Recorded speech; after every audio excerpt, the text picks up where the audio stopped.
let me be honest. We recorded Born to Landhard live, right? And where there was a fuck up, we would go back and then do it again live. I think we did 3 days. Wow. Whole thing? Yeah, I believe so. Oh.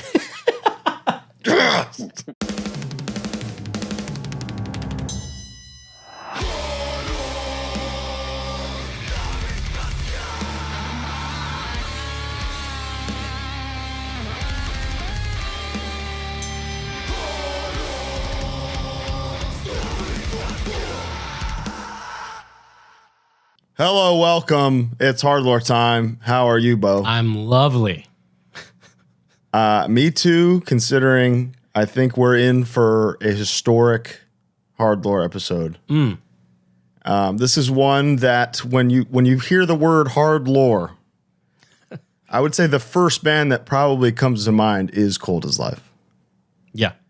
Considering there's no harder lore in existence than the lore made by our guest here, Mr. Jeff Gunnels. How are you, sir? I'm well, bro. Well, I'm blessed to be alive. Amen. Thank you so much for being here.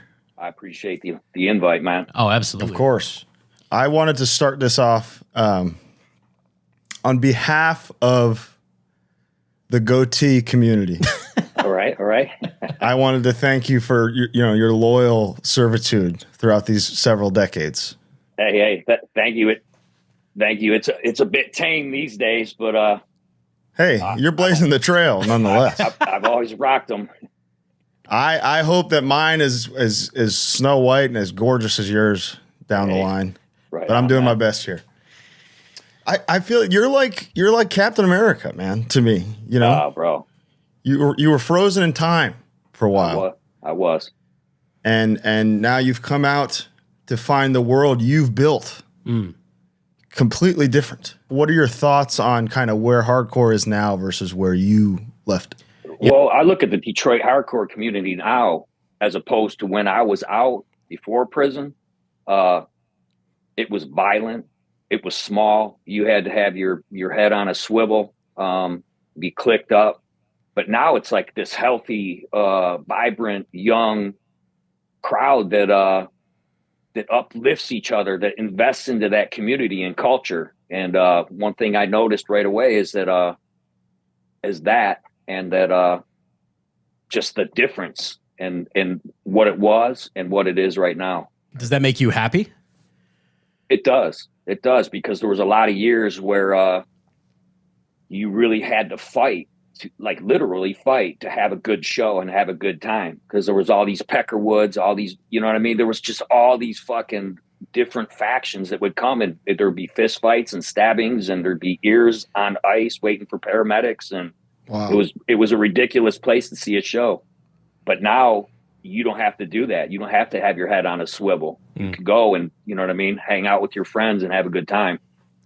At Tied Down, Beast from Hate Inc., we were all talking in the back, and we told him we were going to the casino, and he was like, "What do you mean you're going to the casino? You need a firearm. Do you need to borrow something? Like, can I help you?" And it's just funny that that's still there based on what you guys all had to go through just to fucking go see some live hardcore music or play a show. Yeah, man. Yep.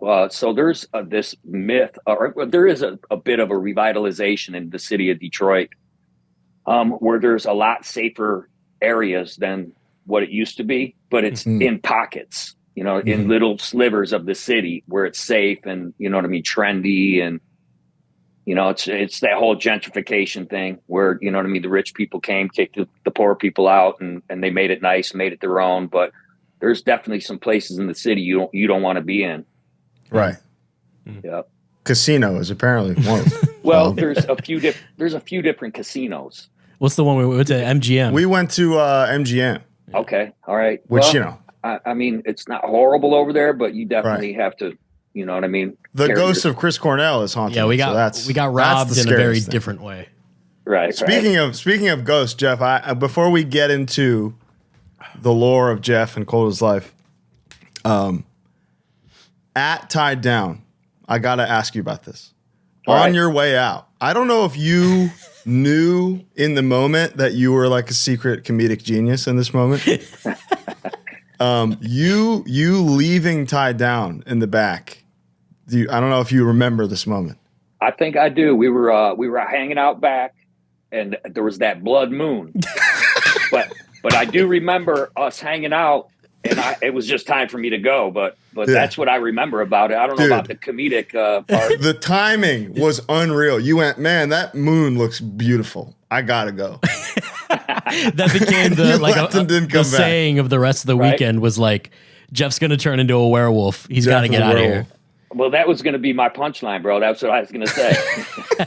Dude, the punchline wasn't even necessary. You killed it. I got it. Well, hey, man, those little things in life I've learned to really appreciate because, you know what I mean? Like I said, I was gone for the lion's share of a decade, and night sky, sunrises, you know what I mean? Free, fresh air, free man, you know what I mean? Yeah. Just the things you don't realize you take for granted every day.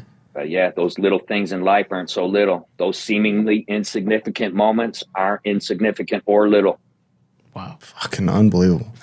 I guess while we're in prison, while we're in here in this mode, you're a riffer, man. You are like a born, learned, tried and true songwriter.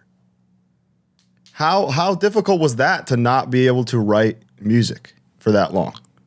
Well, so to be honest, when I was in prison, I had such a sour taste in my mouth about some of the things that had happened with my camp. I was disgusted with a lot of music. So they were in the lower levels in prison, like not the max securities, but the lower minimum security prison. There's music rooms and jam rooms where you can get guitars and plug in and jam.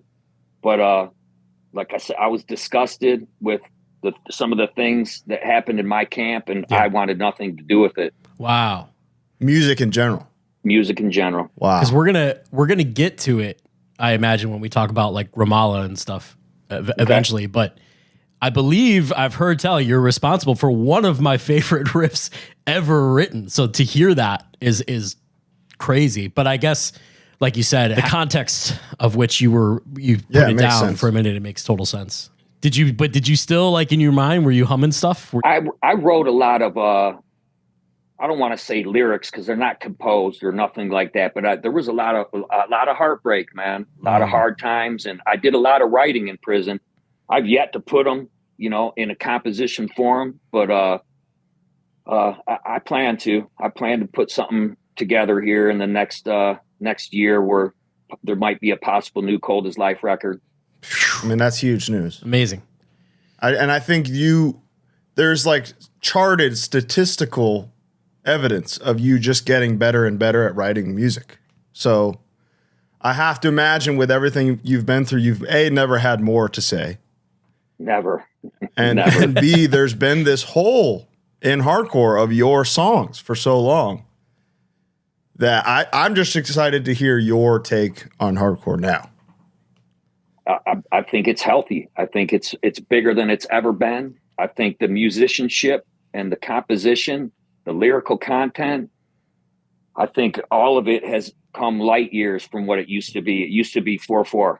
You know what I mean? And now people are actual musicians in the hardcore community and culture. And I love seeing it, how it's evolving.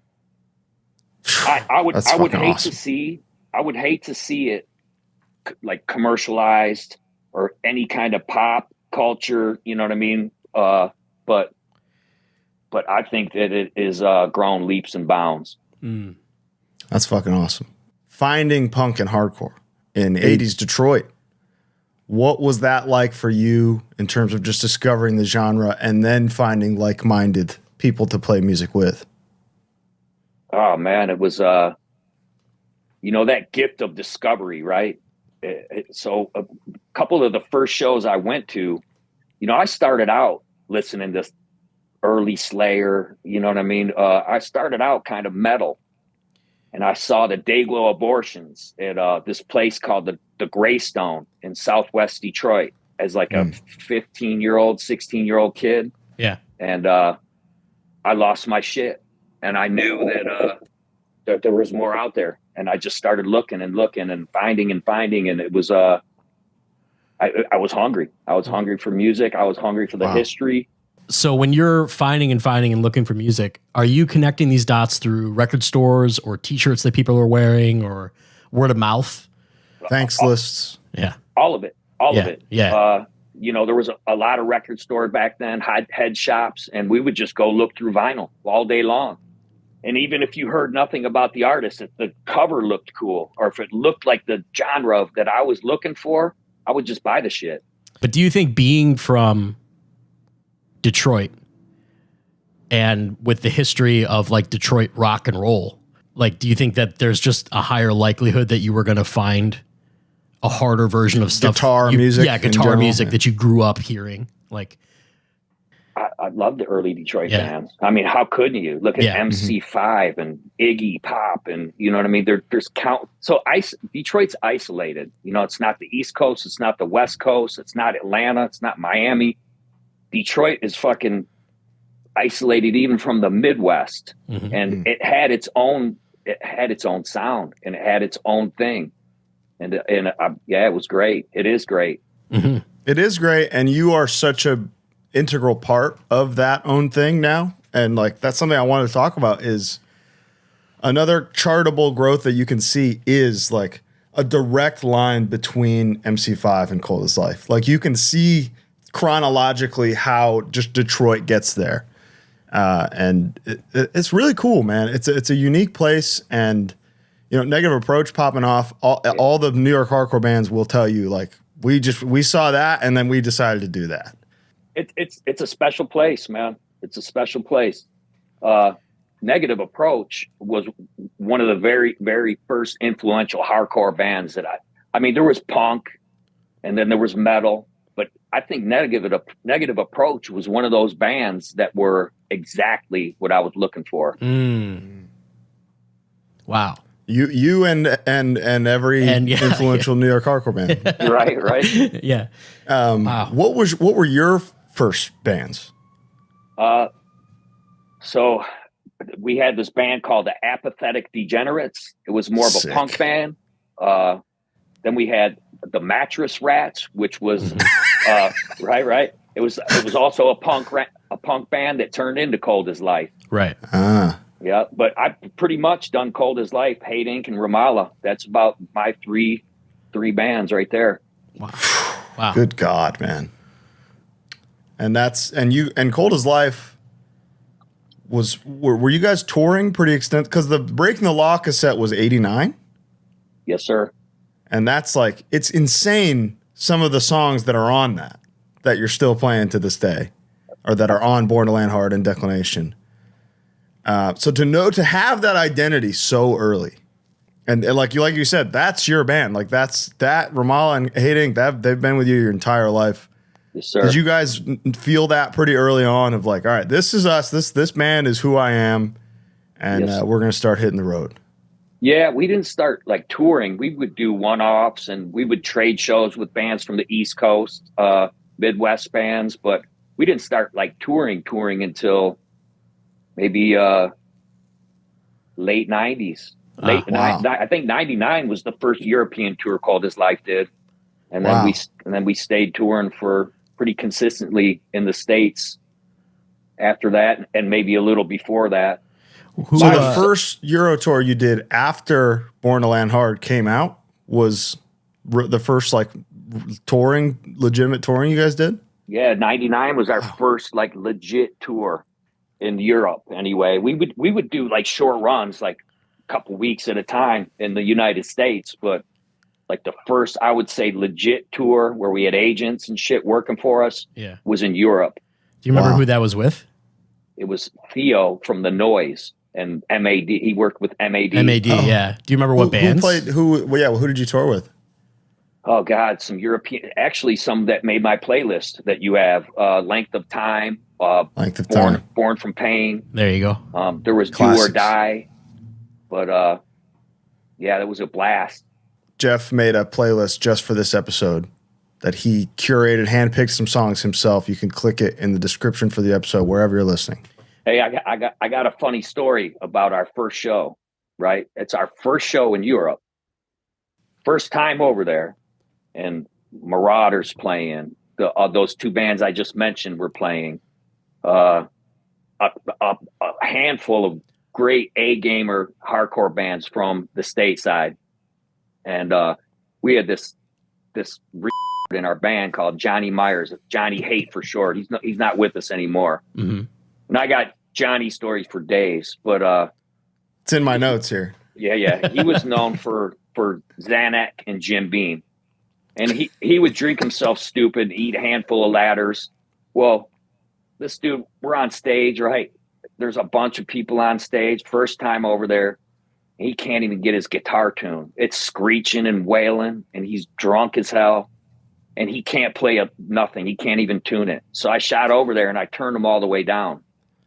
I look over. We're big dogs carrying the guitars. I look over and he's looking at his amp, trying to figure it out, half in the bag. And he notices that his volume pot's all the way down.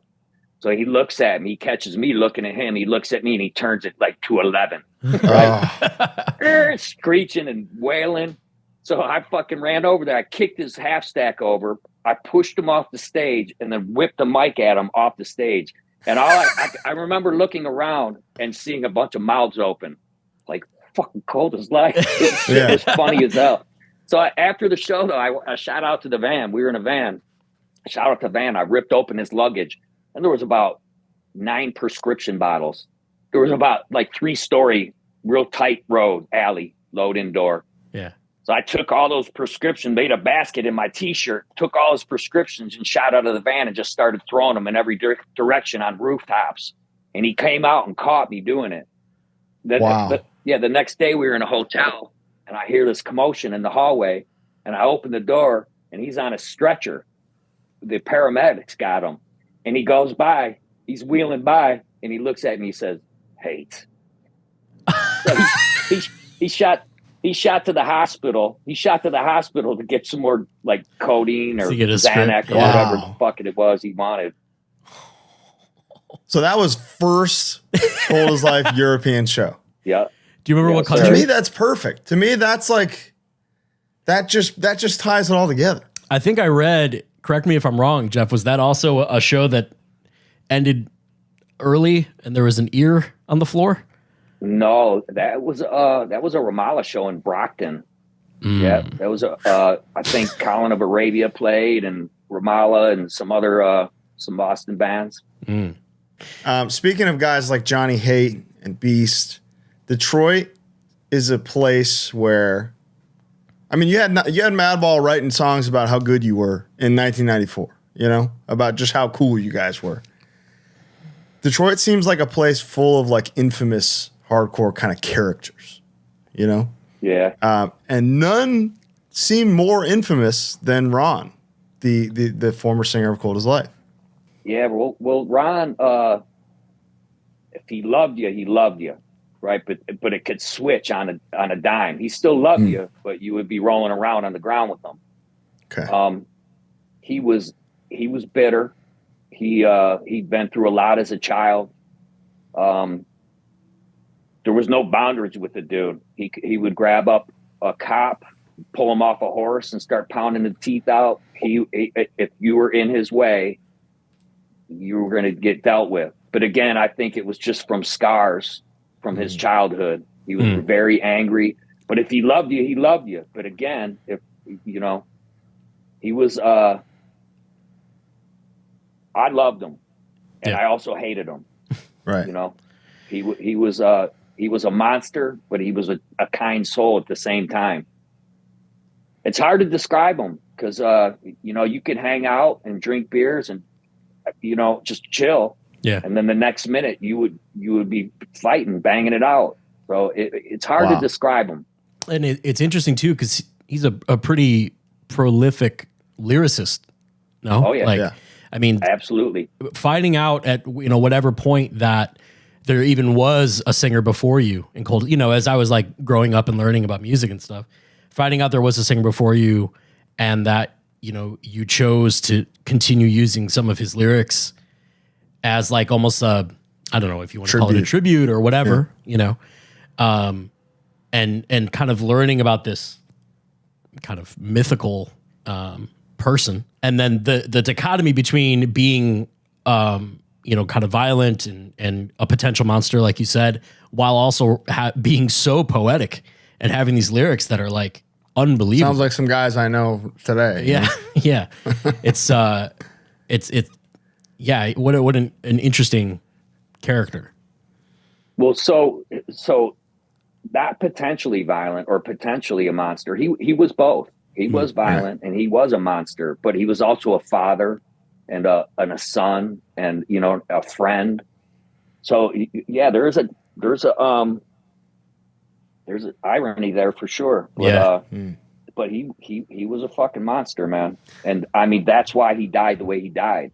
He died in a bed with 3 bullet holes in a pattern about this big in his temple, because there was people so deathly afraid of him. We used to tell him all the time, somebody's going to kill you, man.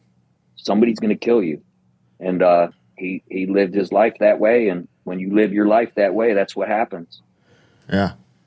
And it's just like an insane thing that further adds to the insanity of Coldest Life.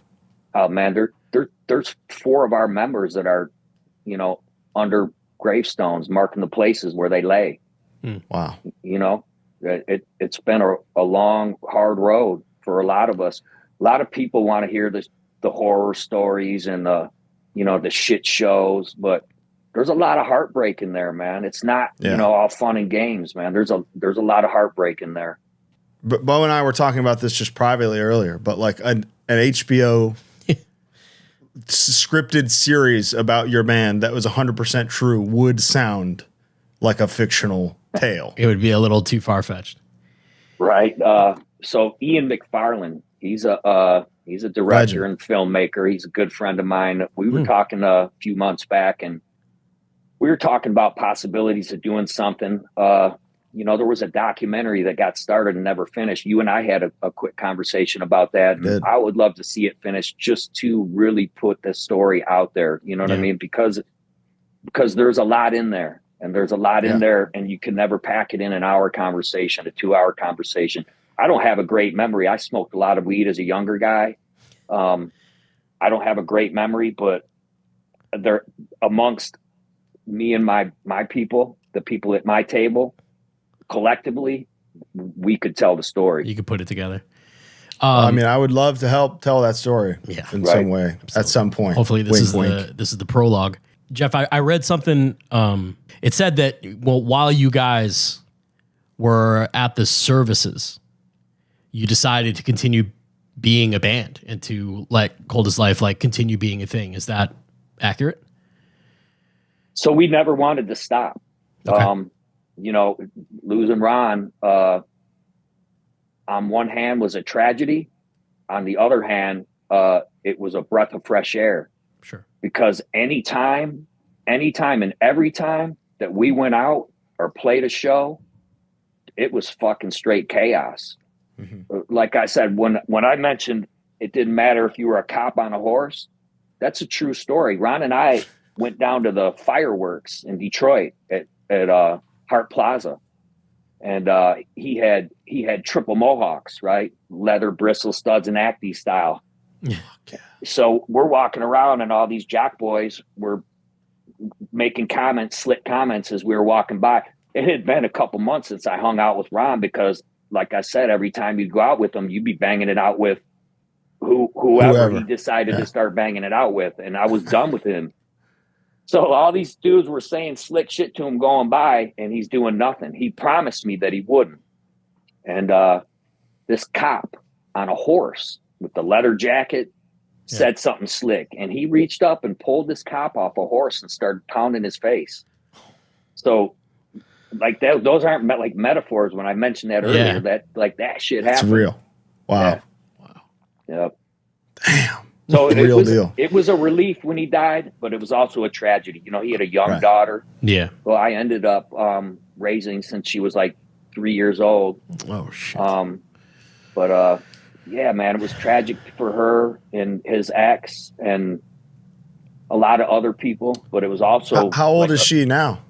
She is God, she's I think 31 now. Wow. Is she coming to the show? Some of the residuals of going to prison, doing what I did to go to prison, has left really strained relations on my kids and I. Sure. So I don't know. I hope that she does. I hope someday soon that we can reconcile, because that's my biggest residual, my biggest heartbreak to date is not having contact with her and my other kids. I mean, I hope that they can watch this and just see, like, just from our perspective, what a legend their dad is, and the mark you've left on this now worldwide phenomenon. Yeah. More importantly, I think that they're looking at the things that I did as a father. You know what I mean? The things that I didn't do as a father. You know, I think that our decisions matter, and I made choices that took me out of their home. They went very well taken care of in a secure home, loving mom and dad, to complete uncertainty and poverty. And I've been out of their life since 2012 because of what I did to go to prison. And that's I think what they're looking at more importantly than what I've contributed musically to anything. Sure. Wow. Totally understandable. But I hope that there's, light at the end of that tunnel and that everything can work out. Me too, bro. Thank you. Yeah. Let's get into Cold as Life here. Yeah. I feel like it's time. So, Breaking the Law is 89. You had another demo in 92? 92 or 93. 92 or 93. Yep. One more demo. Yeah, there's a lot. 96. Yeah. Is there more than that?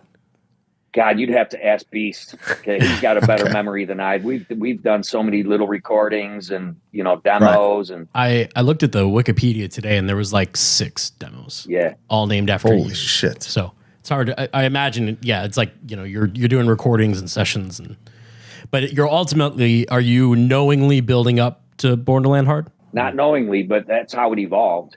Yeah. Yeah. Because some of those demo songs are on Declination. So it's... Oh, wow. It's like a mystery to me how... I mean, obviously, a big part of Born to Landhard is you re-recording all those songs as the now vocalist of the band. And you were like... You had the foresight to be like, okay, all these songs are really fucking good. We've had them for a while. We've been playing them for 10, 11 years now. Let's get them all on one package. Were labels courting you for a long time? Yeah. But you 100%, did you self-release this completely? Absolutely. Yeah, we wanted to be DIY for sure. We didn't want to go any label route. There was a lot of people interested in signing us, but we just didn't want to do it. I have to imagine Victory was dying to put this out. Yeah, Tony wanted us. Yeah, for sure. Yeah. Born to Landhard, with no hyperbole, is an era-defining, genre-defining, like universally renowned classic hardcore album. I'm not blowing smoke. To me, it is perfect in every single way that a hardcore record can be. The first question I have about it, the fucking guitar feedback. Dude, that was my first question too. How did you do it? Yeah. I guess it's just them dialing them tones in. Do you remember what head you used? I think I had a solid state crate back then. Holy shit. So many people are going to be furious. Yeah, I know. But I think that's what I used. And then, holy shit. I can't even remember what guitar player I was using back then. It might have been Johnny. But it just. So did Johnny play the songs on the album? Fuck. Yeah, because I assumed you did. I think it was mostly me playing them. I think it was mostly me playing them. But Johnny definitely did some guitar work in the studio. But wow, I mean, it's dude, been a long time. Who was the primary writer for like the riffs and the song structures and stuff? Me, I was. Jeff. Right, next question. He just answered both the questions I wanted, like in a positive, like what I wanted to hear. So a lot of the riffs on this record, to my ear, are kind of, we're going to get a little bit into musical weeds, but they're kind of on an upbeat. They're kind of, you know what I mean? Was that like a rhythm? And there are bands that kind of have their rhythm. Dying Fetus has a rhythm. Madball has a rhythm. You know what I mean? Was this like a rhythm, a style of writing that you just always liked? Or was it just kind of happened? I think it's the bands that had influenced us. You know, we were listening to a lot of like English punk, like the Cockspar and Stiff Little Fingers, GBH. We were listening to Negative Approach. Like I said, I was a metal guy before. Yeah. So I think that it just happened organically, really. Yeah. And it's insane you saying that, how much it makes sense. Yeah, right. Because it's really like it's all those things. It is Negative Approach riffs, Cockspar riffs played through a fucking crate by a metalhead with just a different drum, like a mid tempo thing happening instead of a fucking blast beat. Yeah. And it's unreal. Like there's no, this record has never been replicated by anybody. Nobody can do it, even down to like the way it sounds. The way it sounds specifically is terrifying. How many people have tried to recreate that sound in the last 20, 15 years? You know, many have tried. All have. Your voice, Jeff. Oh yeah. Like you're the second singer of the band. You took over because you had to. And then you had that fucking thing in you the whole time? Where'd you find that voice? Listen, man, I never wanted to be a singer. Honest to God, I never wanted to be a singer. I just wanted to play guitar. That's why I like playing in Hate Inc. and Ramallah so much, because I didn't have to sing. I could do some backups and get crazy and kick people in the face, but I never wanted to be a singer. Never wanted to. The best singers are reluctant singers. Right, though, right. You know? We tried guys out.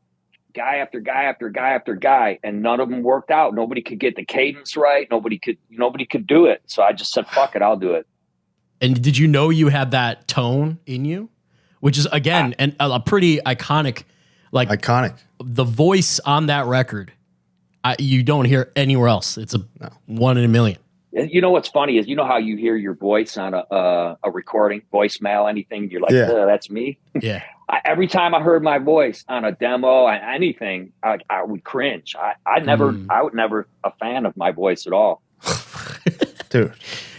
Wow. That thing, but like, so to somebody trying to get into hardcore, where they hear the entry level bands, you know, the safer, more simple things, when they come to me and they're like, how do I level up? Mm-hmm. Show me something crazy. I show them Cold as Life. Really? Because it has all the things they're looking for. But it's like, hey, this is real. This is actual, real, scary music. So if you want to take this journey, you got to try this.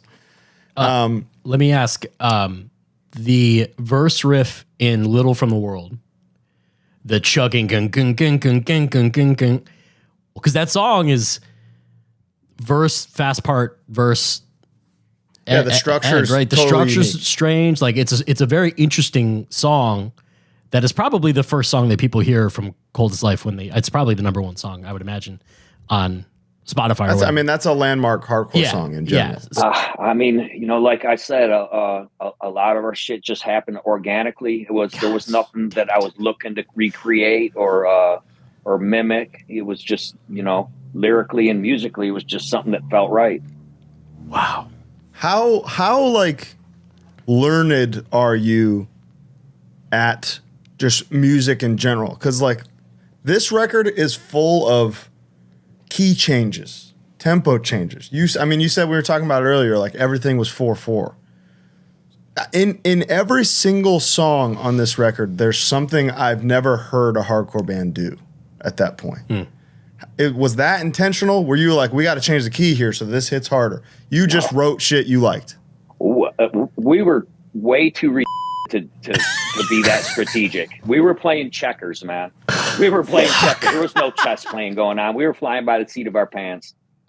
Wow.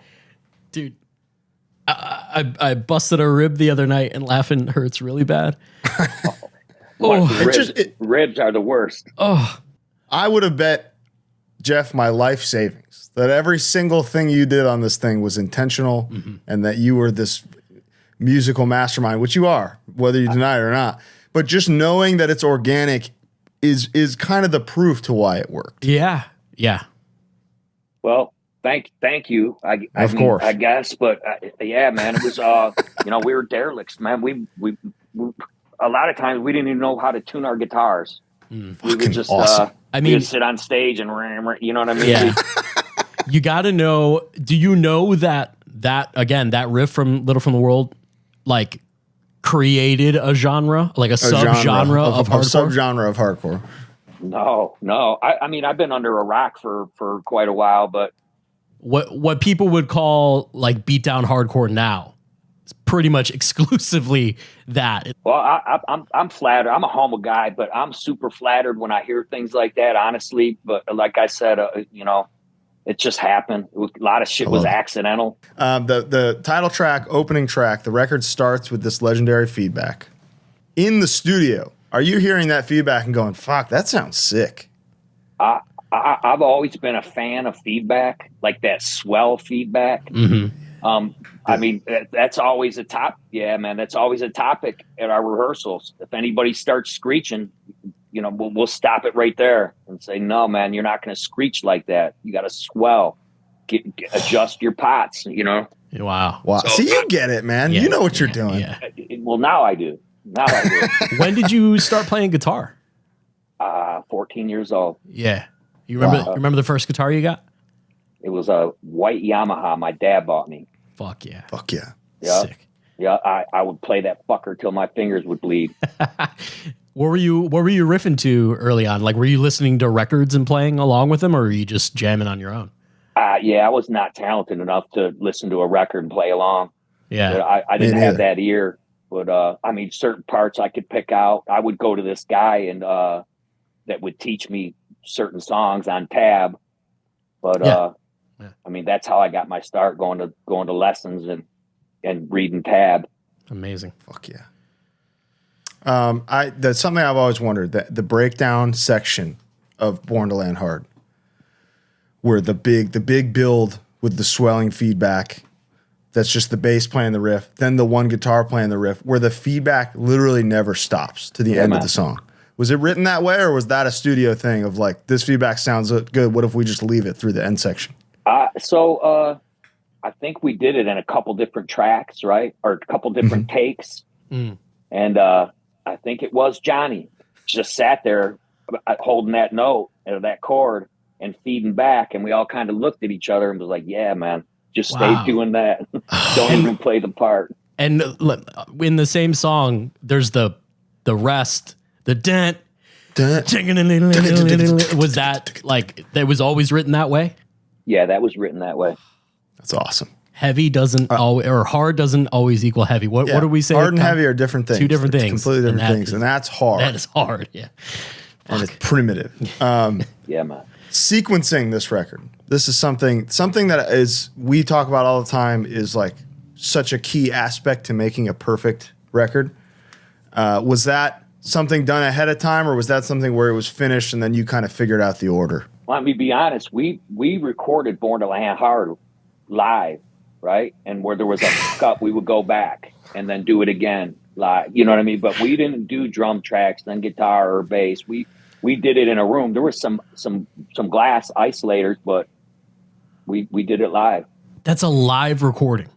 Yep. Holy shit! You're breaking all of the molds, for like how music is made.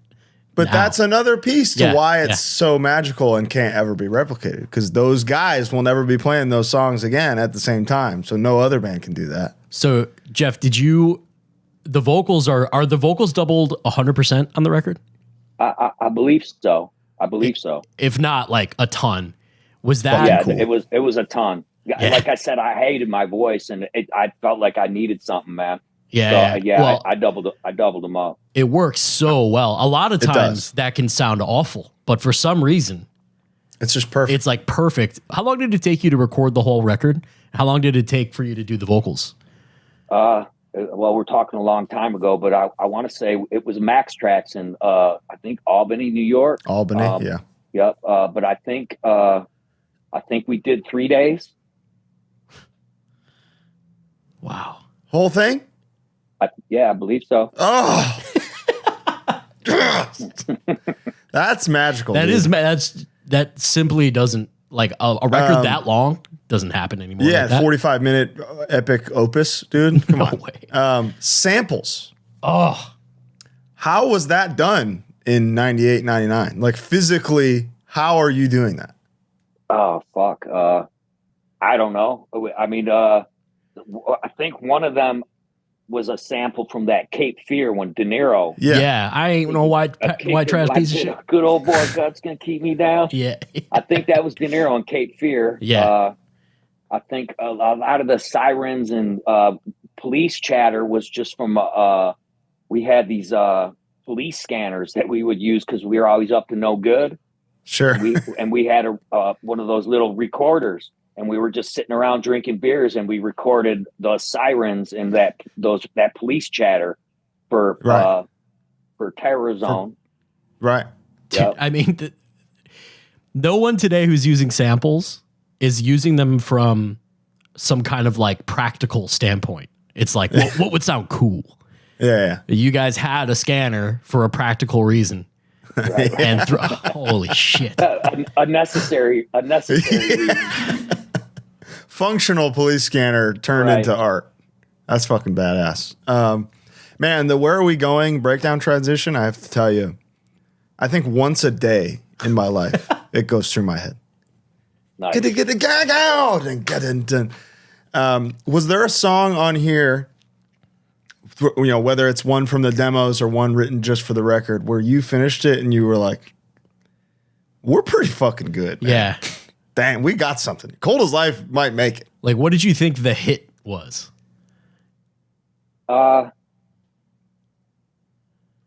Probably All Alone. Yeah.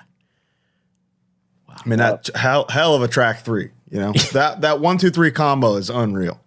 Is that track 3? Fuck. We had a good time, man. We had a good time recording it, and I'm kind of like I said, flattered that it's still relevant, even that people are listening to it. Honestly, you know, I never thought that it was gonna, you know, be what it is, and we were just hardcore kids doing our thing. We never really thought that it was gonna last or, you know, be one of those records that impacted people's lives.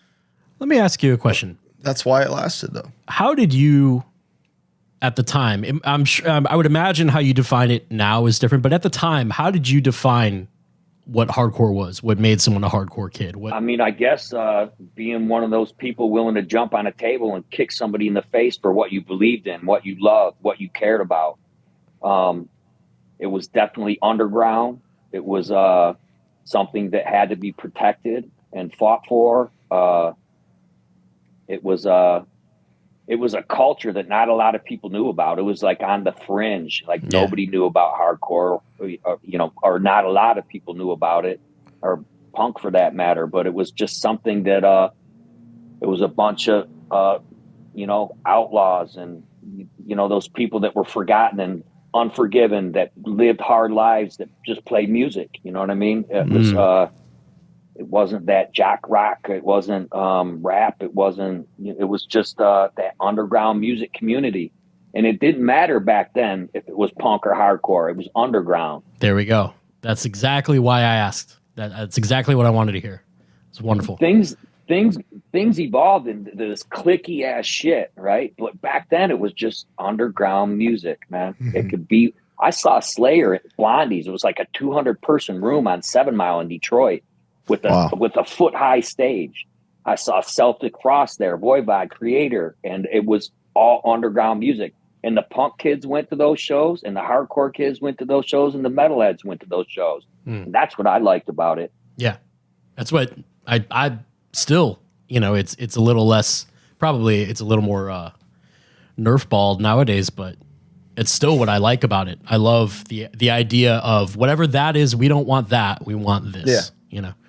It's more than the sound of the way the song sounds, and it's more like an unwritten code of ethics among people. Yeah, absolutely. So, okay, let's talk about the song "Police" for a second, because I think that's my favorite Cold as Life song. All right, and I think that's one example of kind of like the literal depth of your songwriting? And where everything you just described, like, I love Slayer and Negative Approach and Coxbar. To me, Police is like this completely original take on hardcore music. Like, I don't think anybody else sounded like that or sounds like that. That's an example of people that try to connect the dots and say Cold as Life is this beatdown band. That belittles the music to me, because Cold as Life on this record show you every single spectrum of what hardcore and punk can be. Wow. Including in Police, this big fucking beastly bulging opus of a song with the crazy fucking panning vocals. Oh, dude. Yeah. How does that song rank in your personal view on your own songs? So Ron wrote those lyrics. I'm pretty sure that almost every member of Cold as Life has been beaten down by cops, you know what I mean? Cuffed and, thrown around, beat down. Ron wrote those lyrics. I remember Jay Way and I writing the music for it, but I remember writing the music for it and loving it. And I remember Ron saying, I got something for that. And that's how it came together. But I love that song too. We're playing that October 7th, but we cut it down a little bit. We just cut down one verse or one verse out of it, because it repeats and it's a fucking 6-minute song. And it's a big boy. I'm a fan of that song. I like it, man. It's a good one. It's a story. A lot of the Cold as Life songs are experiences that we lived. And, as far as that, you mentioned Cold as Life being a beatdown band. We've never been a beatdown. We never wrote a song and said, we got to put a breakdown. We didn't even know what a fucking breakdown was. You know what I mean? Right. We just wrote the songs and they were, there was just those parts, but we were never like trying to pigeonhole ourselves into any kind of verse, breakdown, verse, chorus. We just wrote the way we wrote. The proof of that is literally track 1 and 2. So 2 more questions about Born to Landhard, Jeff. You write and record and finish this 45-minute hardcore masterpiece. You and the rest of the band are listening back to the masters for the first time. Do you realize what you've done here? We weren't real happy with it, man. To be honest with you, we should have done this, we should have done that, or this could have been better. Anything specifically that you weren't happy with? Me specifically, my vocals. But that's, Yeah, that's we're our own harshest critic. But let me tell you, on the record, on the stand, on trial here, right. It's a one of a kind vocal performance, never topped by anybody. Thank you, Colin. Of course. So you hear this master, you hear this timeless piece of music, and you go, "We fucking suck. We should have done this." That's unreal. I mean, I hope that bands listening to that who maybe aren't loving their stuff look at this and look at the mirror and go, okay, I'm not alone. How do you look back on it now? Not like it sucks, but it was what we were doing, and it was just what we did. Are you surprised? Yes, I am. I'm surprised, flattered, shocked that it's even relevant for. We like I said, we were just hardcore kids, and we weren't set out to break molds or write an iconic record. But that's why it's iconic. I feel funny even saying iconic. You know what I mean? Yeah. I'll say it for you. All right. Last question about Born to Landhard. Where is that baby today? Oh man, we just got sued like Nirvana. No kidding. You did? No. Oh, okay. I'm just kidding. I'm kidding, man. I don't know. I think it was just some. I don't remember where we got it, but I know we wanted to call it Born to Landhard, and how much harder do you than being born a crack baby? No, absolutely. Perfect title, perfect album, perfect artwork. It encapsulates that thing that you said when you were out looking at music in stores. You didn't give a shit what it sounded like. You never heard of it. You see an album cover, visceral and crazy looking. You're like, I'm fucking buying this. Yeah, absolutely. And that all makes sense, because that's how I felt as a 9-10-year-old hearing this for the first time, hearing that feedback, hearing your voice, and just knowing like, damn, nothing sounds like this that I've ever heard. And to this day, as a 30-plus-year-old man, I could listen to this every day. This is a vitamin for me. Right on. So great job. I can't wait to finally see you guys. Pardon this interruption. It is Manscaped time. My favorite time. I have been sweating in this chair all day editing this episode for you lovely people. And thank God my trusty crop reviver is right here to keep me company. Anybody else would be stanking in this position, but I'm clean as a whistle.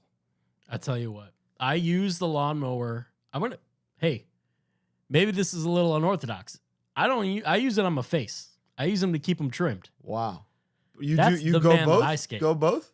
No, I don't go both. He goes. I don't go both. I have two. Okay. Sometimes I have two. But I love scaping my man. Let me tell you. I use it. I literally use it every day. I use either a body wash, the foot spray. I got the cologne. Yeah. It's all rocking. Thank God that anybody who listens to the show can get any of that with code HardLore for 20% off plus free shipping. We're Manscaped OGs. We're lifers, dude. Yeah, big time. Proud to be Manscaped. Thank you so much for sponsoring the show. And we get tagged in like just bought my Manscaped photos all the time. And we love you for that. And you're welcome. Because should we tell them about the recent? Nah. Okay. But it is also Whatnot time. We're big fans of Whatnot, and the triumphant return is upon us. Sometime in the next 1 to 2 weeks, we will be back on Whatnot, the best place to buy and sell new and used hardcore memorabilia in the world. You got trading cards, you got video game stuff, you got sports stuff, you got music, you got all of it. Everything. It's the coolest place. Lars Fredrickson is on there. Brody King is on there. Danhausen's on there. HardLore is on there, and we'll be back any minute. We're going to do a really cool live auction episode type thing where you can get the HardLore shirts that we've made in the past couple of months that nobody really has. Posters, all kinds of cool stuff, man. It's going to be awesome. It's the closest thing, as you've often said, to a live episode that no one ever gets to see again. Nobody. It's an exclusive event every time we do it. Yes. Also, we just wanted to plug real quick. Cold as Life is back October 7th, Detroit, Michigan. You will find the link to tickets below in the description. I know they're going fast. So it's a big room, but it's filling. He told us today. It's like filling up 80% full. So this lineup is insane. You don't want to miss it. We're going to give away 2 tickets. You're going to hear about how we're doing that a little bit later in this episode. So stay tuned to find out how you can win tickets for the Cold as Life comeback show, October 7th, Detroit, Michigan. Back to the episode.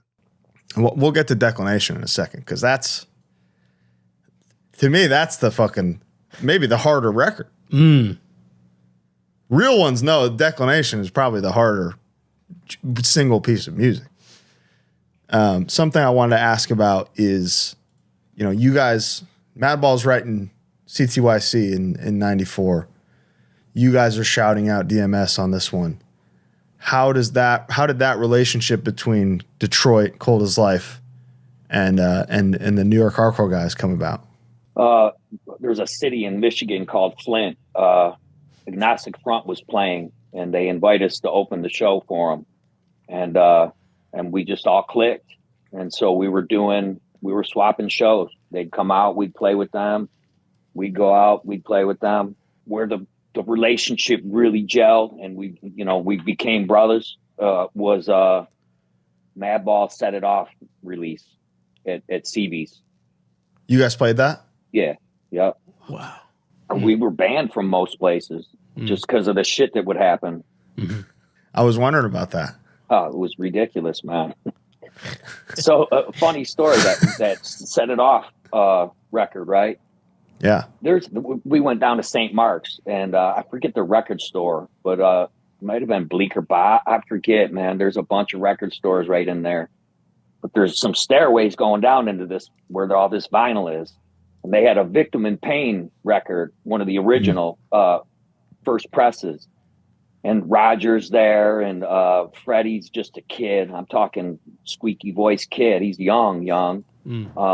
I think Stigma was there, but Ron was still alive then. So maybe it wasn't the Set It Off. When did Set It Off 94. 94 was Set It Off. And that has the CTYC track on it. Right. Okay. So it had to have been a show before then, because Ron was still alive.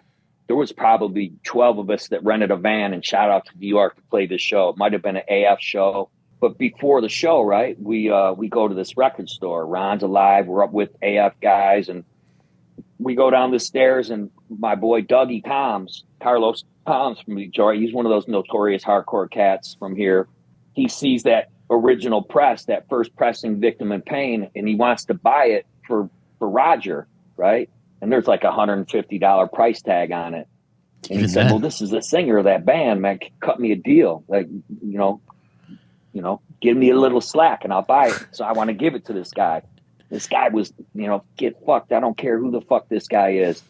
So so Ron fucking shoots back behind the counter, grabs the fucking album off the wall, whips it, breaks it. Fucking the guy's trying to grab the phone to call the cops. He rips the phone out of his hand and starts cracking the guy in the head. These AF guys are all looking like, what the fuck is going on? So these guys are shooting up the stairs while Ron's tearing the place up. And then we finally got out of there and then played that show that night. But I think that's another one of those moments that, we all kind of like really click. When you go through some crazy shit with somebody, it could be war, it could be prison, it could be, just some kind of hard ass stretch. Mm-hmm. That's when those bonds are really made. For sure. And I think that was one of those moments where those guys were like, yeah, Cold as Life's cool. No, I mean, absolutely. I feel like you guys have always been looked upon as like the scariest guys in the communities. Thought you guys were the scariest guys in the community, So naturally, that's a natural fit.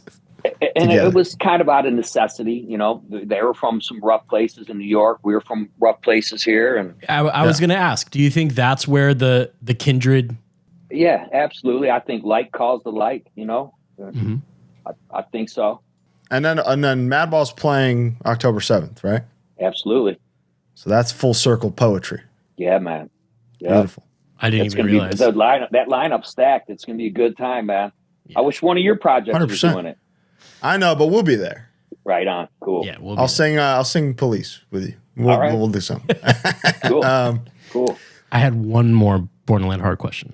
How, if you're self-releasing this record, what did distribution look like for a record like that? How do you get that record to California? How do you get it to New York? So a good friend of mine, Mike Gayton, he did a little stretch in Ramallah with me. He's a Toledo guy, and he worked for Lumberjack Records, a distributor, and he helped a lot with that. And there was some that Theo from The Noise, he helped in Europe. It was just all friends, just selling DIY. that record and us doing shows and selling it. But it was minimal distro. Wow. That was my last question. But it was sought after. It was a mythical thing that everybody had to get their hands on. And now it's on vinyl for the first time. Absolutely. Yep. A389, you can pick up a copy. I think pre-orders are I think mine already came, but I saw some people when we announced this episode saying like, my record literally gets here this Thursday. This is perfect. Oh, perfect. Fuck yeah. Nice. So that's good. Dom A389 is getting ready to repress it too, because he's out of them. So woo! It's a good problem to have. Yeah, that's the best problem to have. So talking about Declination, can we discuss that aspect of it yet? Absolutely. It's remixed, it's remastered, it's getting ready to pop right now. By none other. By none other than our own Taylor Young. Yeah, man, he's done a great job, man. He did a great job at sound. So we were never happy with the material we've always liked. Loved it, but the production on it was horrible.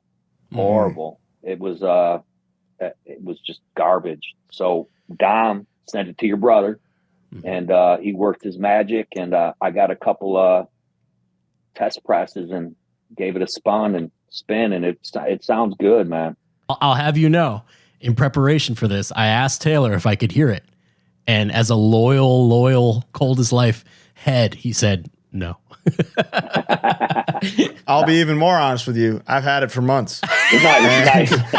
And I listen to it every day. Right. And it's beautiful to finally hear your vision. You know, that's what it feels like. Is like this is the record that was always there. I like the original version because it's raw and hard, and I love the song so much that like I could hear through whatever problems you had with it. Like it sounds like there's like fucking 6 guitar tracks at all times. It's huge and crazy. But that makes the like big chug pit sections hit. Like Who Holds the Truth hits crazy hard because of how insane it sounds.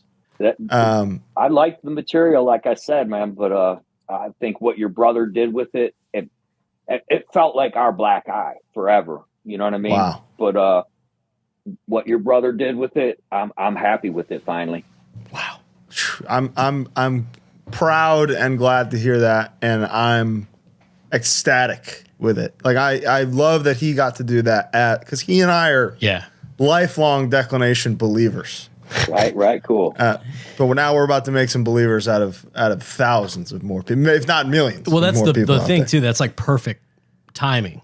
Yeah, is that the first record's out, it's available on vinyl for the first time, the show's happening, and then you like that? Yeah, the next thing just got redone, and you're gonna love it. So that's amazing. You playing some of these songs at the gig? Yeah.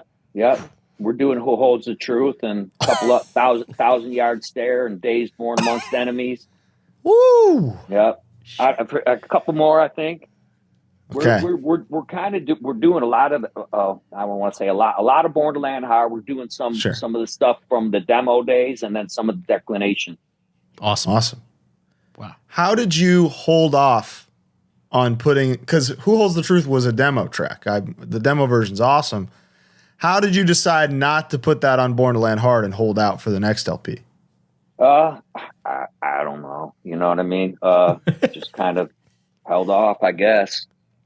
It wasn't nothing strategic. Just what fit the time and the place? Yeah. Yep. Yes, I mean, that's good ammo to have in your pocket for the next album. I like that song. Oh, yeah. It's a hit, dude. Where did you record Declination? Fuck, man. We flew out to Vegas and started. We were out there for a week, hated it, scrapped it. To be honest with you, I don't even know where it was recorded. Wow. To be honest. I don't know. I know where it was remixed, baby, at the Pit Studio in Van Nuys, California. Yes, sir.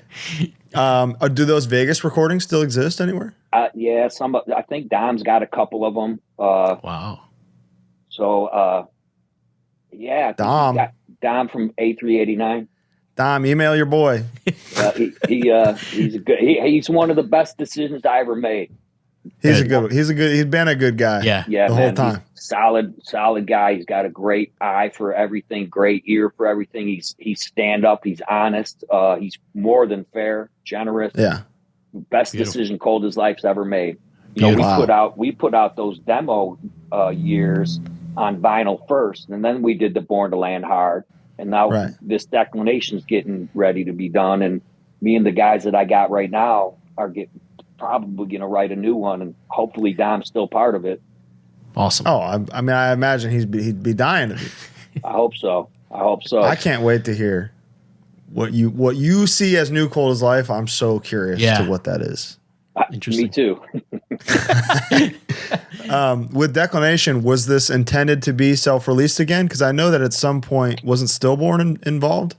That was I don't know if that was earlier, or I'm not sure if Jamie was interested in that one or Born to Landhard. I can't remember honestly.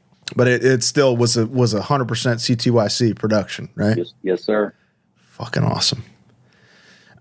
Okay, an interesting anecdote about Declination of Independence. There's a song called What It Was on there, Jeff. The song that got me into ska. Right. So I had avoided ska my whole life because it was like, I can't listen to ska. Cold as Life will kick my ass. I can't disappoint. And then lo and behold, here's this song on there, this ska masterpiece. Tell me about what it was. What made you put a ska song on this record? So, Love Songs for the Unloved by Sheer Terror. Mm-hmm. Amazing record. Fucking A. One of my top 3 fucking records of all time. Not just hardcore records. Period. Dude, A Tale of Moran, perfect song. Fuck, bro. That from start to finish, that record is the masterpiece. Wow. But they used a lot of horns. Maybe not a lot of horns, but there were some songs on there that used horns. And I was so influenced by that album that I just wanted to do something with some horns on it. That's fucking awesome. Yeah. That makes a lot of sense now in retrospect. Yeah. The Everything's Fine cover with the horns on the old New Bard and Blue EP, dude. Those are some fucking horns. They were. God damn. Oh, man. Oh, Taylor and I, when I was 15 and he was 19, the very first band he and I started together was called Demon Seed. Really? So thanks for that, Jeff. Thanks. All right. Nice. Declination. We're day one Declination guys. I'm telling you. I ain't lying. Nice. But yeah, I'm really excited for people to finally hear that. Me too. Shortly after Declination, was that when Ramallah started? Yeah, we kind of there was a lot of stuff going on, at this table, and so Blood for Blood and Cold as Life were playing a show, and we were at this after party, and me and Rob and some of his boys were hanging out, and Rob pulled me aside and said, "Hey, brother, I want you to hear something." So we shot off, and he put this disc on and asked me if I wanted to play guitar with him on it, and it was But a Whimper, and from the first note, I said, "Yup, I'm in." So I think that was in I want to say like 2002, maybe early 2000s. Yep. Yeah, 2002 is But a Whimper. I did that till about 2007, but that was a dysfunctional band. There was habits and whatnot, but Ramallah was one of my favorites. I can't take credit for any of the writing. Rob did it all. Oh really? Everything. Wow. So that was what I was gonna ask you is what song is it, Colin? Is it is it Ramallah, the song? Are you thinking of Yeah, with the one with Bannon on it. I thought was Al Shafa, I think it's called. One of my favorite hardcore songs of all time. Like it's insane. No hyperbole. And I thought I had heard that you wrote that guitar part. So you cleared that up. So that's all Rob. Wow. Yeah, I didn't write a note of that. I just was played a guitar. humble, honest man. Yeah, very, very honest. Was it were you excited to play guitar again? Were you like Yeah, especially with Rob's a musical genius, man. He's a real musician, and it has a way with work, kind of like Paulie Bear from Sheer Terror. There's vocalists that really can connect with the way they write. Rob Lind is one of those guys. He can explain something lyrically in a way that not many people can, just like Paulie Bear could. And he does these callbacks where he just says the thing again, and you're like, "Damn, how the hell did you make that work?" Right. Yeah. The only time I got to see Ramallah with you in the band, I remember being so excited that you had like a Cold as Life merch table at the show. So as a 14, 15-year-old me was like, this is the best day of my whole life. I get to see the band and get a Cold as Life shirt. This is unreal. They were mad at me for setting my merch up. Cold as Life merch always did real well. And they would get mad because they felt like I was taking money out of whatever kitty Ramallah table would have. But I had, responsibilities as a father, and I had to do what I had to do, and I felt bad. But I mean, what are you gonna do? When I say the words most violent show you've ever played, does one specific thing come to mind? Not really. There was a lot of them. Most of them? I mean, maybe not most of them, but there was a lot of them. So there's not one specific one. I'll tell you that one Ramallah show in Brockton, that was pretty good. That was pretty violent. Brockton's a rough city. Yeah. It is. I mean, COA played, so I imagine he was having fun. Right. Oh, he always has fun. Gian plays guitar in a band called King Nine, a friend of ours. He wanted to ask me to ask you on his behalf. There's a live video from Magic Stick in '97 where you play a song. The title is hard to make out. It sounds like "Reality is Life" or something like that. Reality's Light. It has like blast beats in it. Or Reality's Fight, maybe. And he's like, he wants to know where that song is and if he can ever hear it. I don't even know what it is he's asking. I'll send you the video. You tell me if you recognize it, because it's a hit, dude. Yeah, it's hard. Do that. Do that,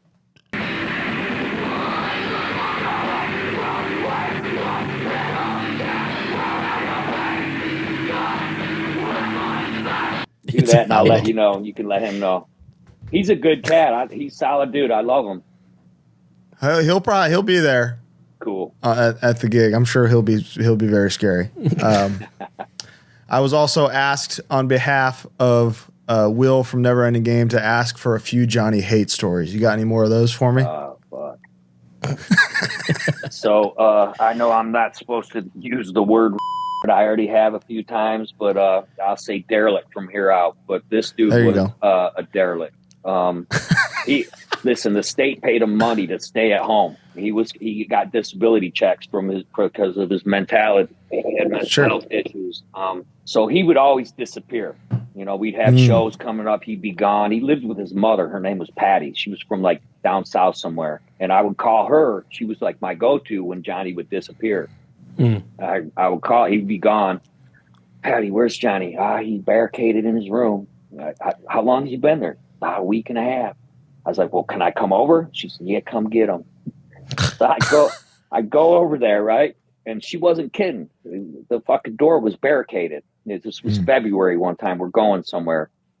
And I looked at his mom and asked her, can I kick the door in? She said, yeah, get him. So I fucking make my way into this room, full dressers in front of the door and all this. It's like mid-February. It's sub-zero temps out. He's got this window air conditioning unit on full blast, right in the middle of winter. You could see your breath. He's got this black light going, and remember The Exorcist where she's all demonic? Yeah. Right? That Negative Approach record cover. Negative Approach cover, yeah. Right. Well, he's got this black light poster with this black light and this air blasting, freezing cold, and he's standing in the middle of the room. What the fuck are you doing?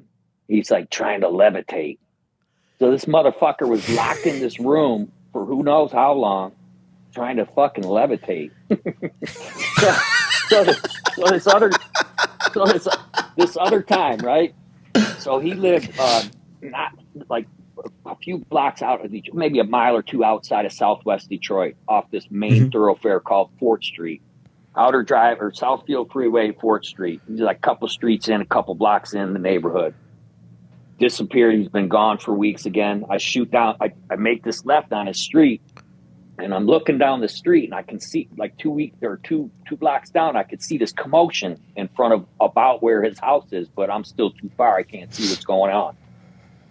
So as I get closer, man, I see this dog, right, in like a baby stroller, and it looked like this dog was attacking this baby stroller. And I'm getting closer, and I see it's Johnny with this baby stroller.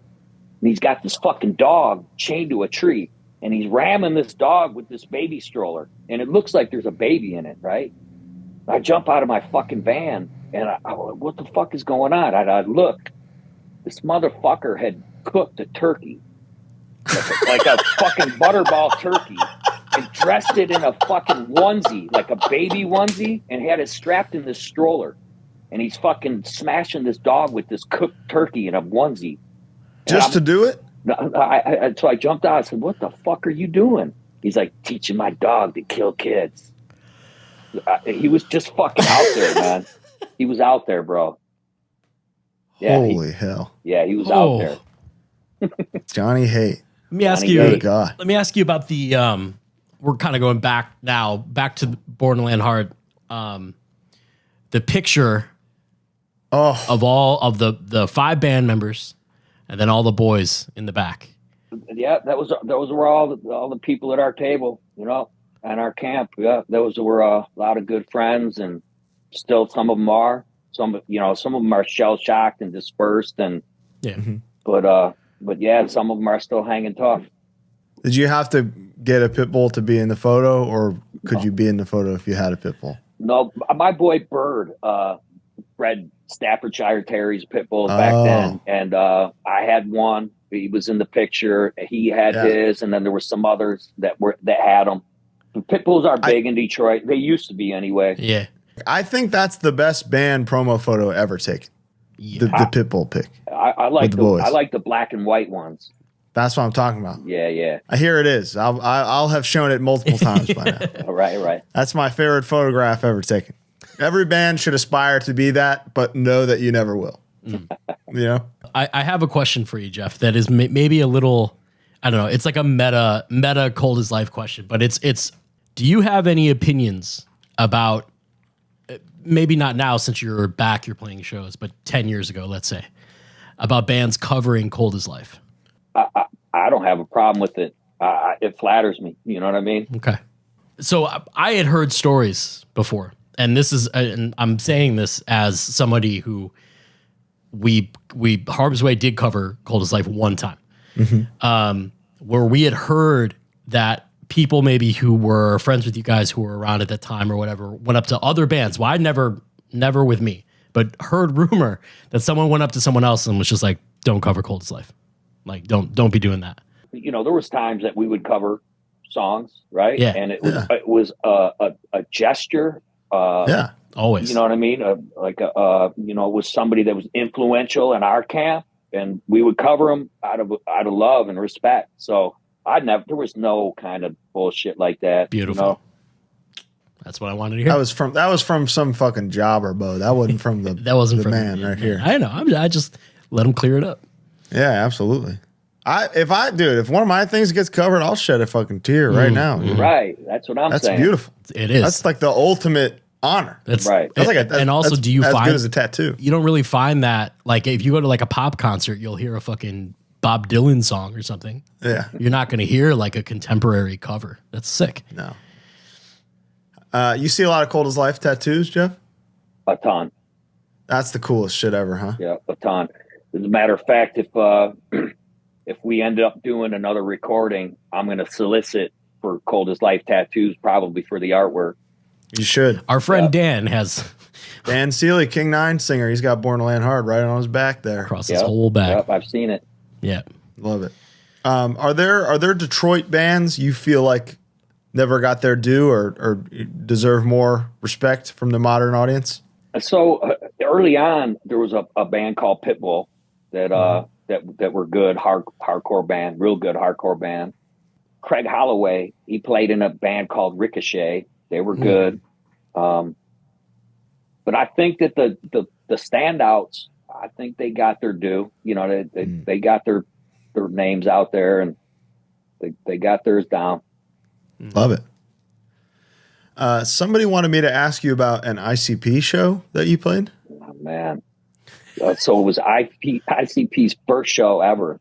They were just little kids. And they had this manager. He's from Southwest Detroit. His name was Alex. And it was in a seedy part of town. But they show up. And ICP's got their pants on backwards like Chris Cross used to do. Yeah. Like I said, they're little kids. They're not doing the face paint yet. But but they come in with this manager and start demanding the headline, and they're playing with established bands. And I think Ron yoked up their manager and told them they'll play when they play. And I mean, the show went on, it happened, but it was at this place called Todd's on the east side. The same owner that owned Blondie's ended up taking this place over and doing shows there. Oh, wow. I see. Okay. So ICP's first ever show was supporting Cold as Life. Yeah. How did that? Was that a manager knew of you guys, or did like? I don't know. Honestly, I don't know how that happened. Yeah. Wow. Since and in the post prison Jeff G world, Are there any bands that you've come across that you missed that you hear now that where you go, fuck yeah, this is what I'm talking about? A lot of the stuff you do, absolutely. The World, I love that band. There's a lot of new great, almost all the bands that played that Tie Down. I've listened to a lot of Martine stuff. Yeah. The King. Yeah, man. Yep. Yeah. Yep. Yeah, Wow. there's a lot of great bands. Like I said earlier, the musicianship and the composition nowadays, it's never been better in the hardcore community. Mm-hmm. I just look forward to be so. Like you guys know, I've been gone for a long time, and I used to run around like this. I liked what I liked. I had blinders on, and I stayed with what I liked. Sure. But I like being introduced to new bands now. I'll give it a listen, like a real listen. And yeah, I'm excited about the direction that this genre is going. Man, that's like beautiful to hear. Because just as I've said a million times, like the stamp you've left on it musically is only going to make things better because you're impressed by the composition of music today. That's because the composition on Born to Landhard was so damn good that they have something to go off of now. You had nothing to go off of. Right, right. Hey, you just did that. I don't know about that, man. But I'll tell you, one of my favorite records right now is that N-Rain, that new N-Rain record, Dom's band, and Mike Score on vocals. It's fucking sick. Super group. Yeah, man. Yep. Super group. Yeah, right. What's crazy to me too is that I mean, COVID might have had a hand in this, but how these great records could be composed from people in four corners of this country. Big time. Yeah, that blows my mind. That's like what you have to do now. Yeah. Right. Right. Well, you guys are doing it the real way by practicing as a fucking band 3 times a week. That's unheard of today. Right. I don't know any other way. Honestly, I couldn't. I had such a hard time doing this. I'm a digital illiterate. I couldn't imagine trying to record a record with a guy in Texas and a guy in New York and a guy in Florida. I couldn't do it. We did it like you said. We would sit in a basement and rehearse them, practice them, and then when we were ready, we would rent a studio and go in there and hit it. But that shows in the quality of the performances. I mean, you telling me that's a live recording is insane. Yeah, I never knew that. Let's talk about the show. Yeah. Boy. October 7th. Going to be a good one. Let me pull up the lineup. How you you feeling about it? See it. I feel good. I feel good. I'm excited about it, man. A lot of good friends, a lot of old friends, a lot of good bands. Let's get the same place that Tied Down's at. Yeah. Ramona from Black Iris, Jimmy from Edgemen, and Curtis from Crowfoot. All the same people. It's going to be a good one. Was the lineup kind of a collaborative effort between you four? Yeah. Yep. I ended up reaching out to most of these guys, and then I put it in their laps. But most of these guys that are on the bill are all pals of mine. So I would call them up and say, "Hey, man, we're going to do a reunion show. You want in? Come do it, please." And they said, "Yeah." And then these promoter guys would take care of it. I imagine that's something that any band would drop everything to be on. For sure. Blue Collar Stompers, Poison Tongues, D Block from Detroit, MH Chaos, New World Man, one of my favorite current bands. Death Before Dishonor, Shattered Realm, Hate Inc., Death Threat, Integrity, Terror, Coldest Life. That's a crazy show. And I think Never Ending Game. I'm sorry. Yeah, Never Ending Game, Madball. This is an outdated list I'm even looking at. Yeah, they're crossed off. Gig. Yep. Never Ending Game and Madball, too. Holy It's going to be a good one. And tickets are flying. So if you're listening to this, A, buy them. But B, I'm going to give away 2 right now.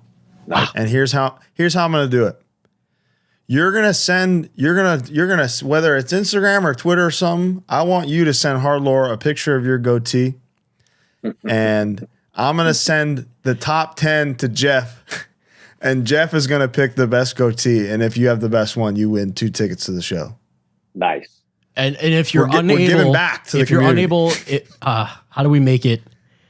2 tickets? Okay, yeah, never mind. If you're unable to grow a goatee, you draw one on, dope as hell. Make it look if good. it wins, it wins. If you look good, you'll look good. Period. Okay, I like it. But Jeff is as the grand master of the goatee community is going to be the one that decides. Hey, you want to hear a funny story, bro?